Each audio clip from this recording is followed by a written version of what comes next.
High-flying duo Jeremiah Gray at Jamie Malonzo nagpakitang gilas, kamuntikan pang ibaon si Barkley Ebonia. Justin Brownlee at Coach Tim Cone umukit na naman ng another milestone sa PBA. So matapos ang impressive performance ng Barangay Ginebra players sa katatapos lang na 5th window ng World Cup qualifiers, especially itong reigning MVP na si Scottie Thompson, heto't magbabalik aksyon ng Ginebra kontra sa Blackwater Bossing, kung saan ilang steps na lang finally matutupad ng matagal-tagal na inaasam ni Justin Brownlee na maging citizen ng ating bansa at makapaglaro sa ating national team na Gilas Pilipinas. Well, opening quarter kung may Scottie Thompson to Kai Soto sa Gilas, dito Scottie Thompson to JB connection, unang puntos ng Barangay Ginebra. Trabaho agad si Scottie, na biktima itong si Cameron Krutwig sa kanyang rebounding prowess. Nasundan pa yan ng another offensive rebound kontra naman kay Jackson at Ular, kaso mainit si Travis Jackson matapos kumana ng dalawang sunod na 3-point shot. Palitan lang ng puntos until pumasok itong si Jamie Malonzo at Christian Stanhardinger. Under 5 minutes na agad kumana ng combined 13 points. Tinapos ni Malonzo itong opening frame sa kanyang magkasunod na 3-pointer sa score na 27-22. Pagpasok ng second quarter, agad nakagawa ng 7-0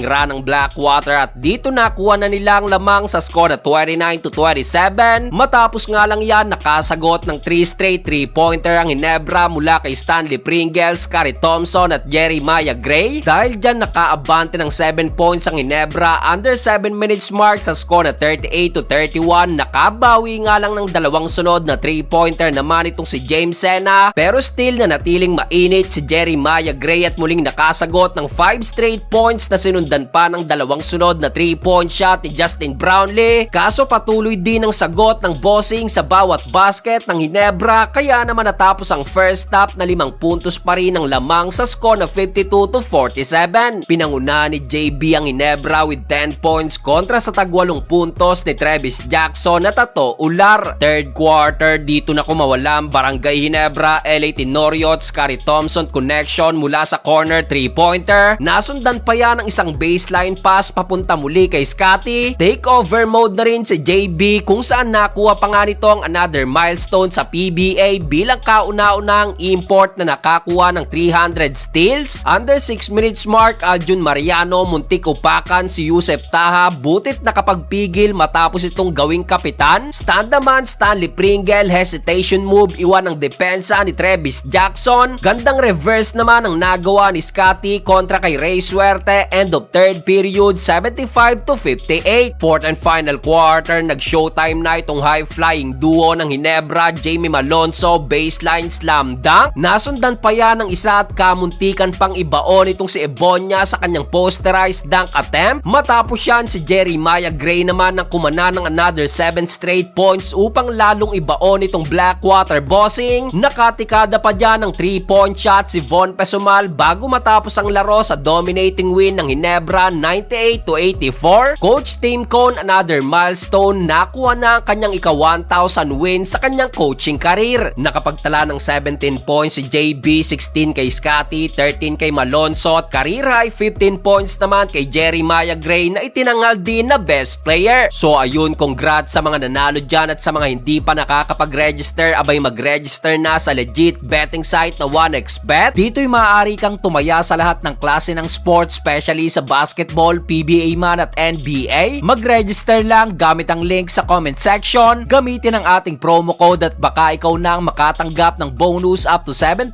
pesos sa unang deposit. Napakadali lang mag-cash in at mag-cash out gamit ang GCash, kaya ano pang hinihintay nyo mga bro, mag-register na sa 1xBet.